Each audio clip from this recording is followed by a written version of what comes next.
Aksi penembakan dengan target tertentu belakangan kian marak terjadi di Indonesia. Di Bone, Sulawesi Selatan dan Tangerang, Banten misalnya, seorang pengacara dan pengusaha rental mobil tewas ditembak oleh orang tidak dikenal. Bahkan hingga kini, polisi belum menemukan para pelakunya.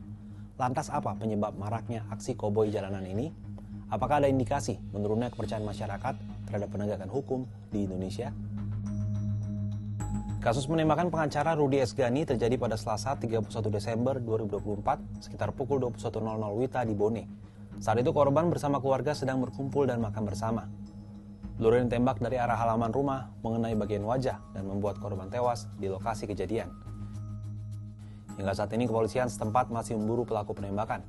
Polisi akan menggunakan metode scientific crime investigation untuk mengungkap kasusnya dan memburu pelaku penembakan.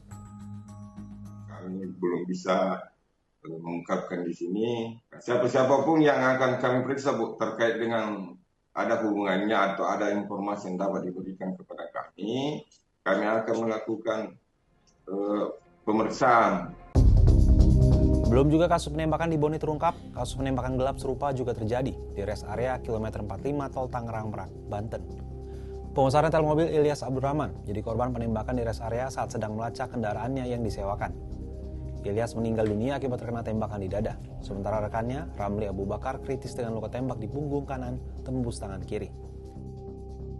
Kejadian itu bermula saat Ilyas yang merupakan pemilik rental mengejar mobil Honda Brio miliknya yang dibawa kabur pelaku bersama teman-temannya. Ilyas dan Ramli sempat mengejar mobil itu sampai ke Anyer, Banten.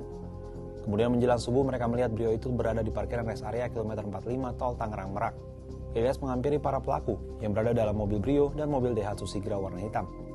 Ternyata pelaku dalam mobil Sigra mengeluarkan pistol lalu menembak Ilyas dan Ramli. Setelah menembak korban, pelaku melarikan diri dengan dua mobil tersebut. Kemudian mobil Brio ditinggalkan di jalan tol dan pelaku lanjut kabur dengan mobil lainnya.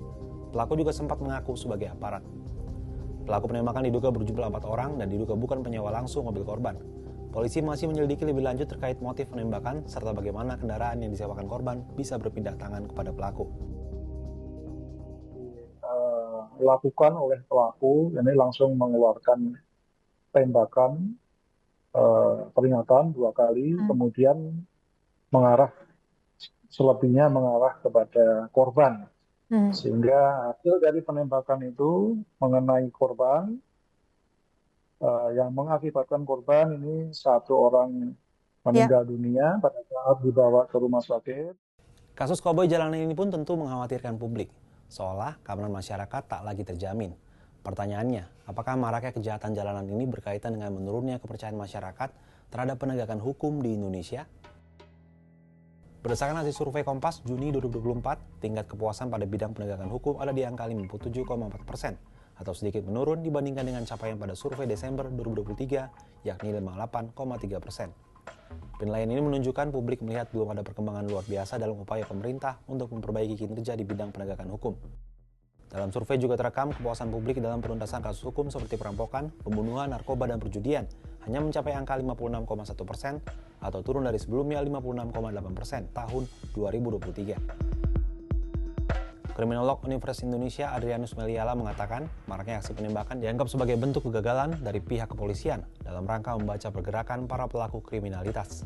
Pasalnya, itu sudah menjadi tugas pokok kepolisian untuk mendeteksi komplotan yang ingin melancarkan aksinya.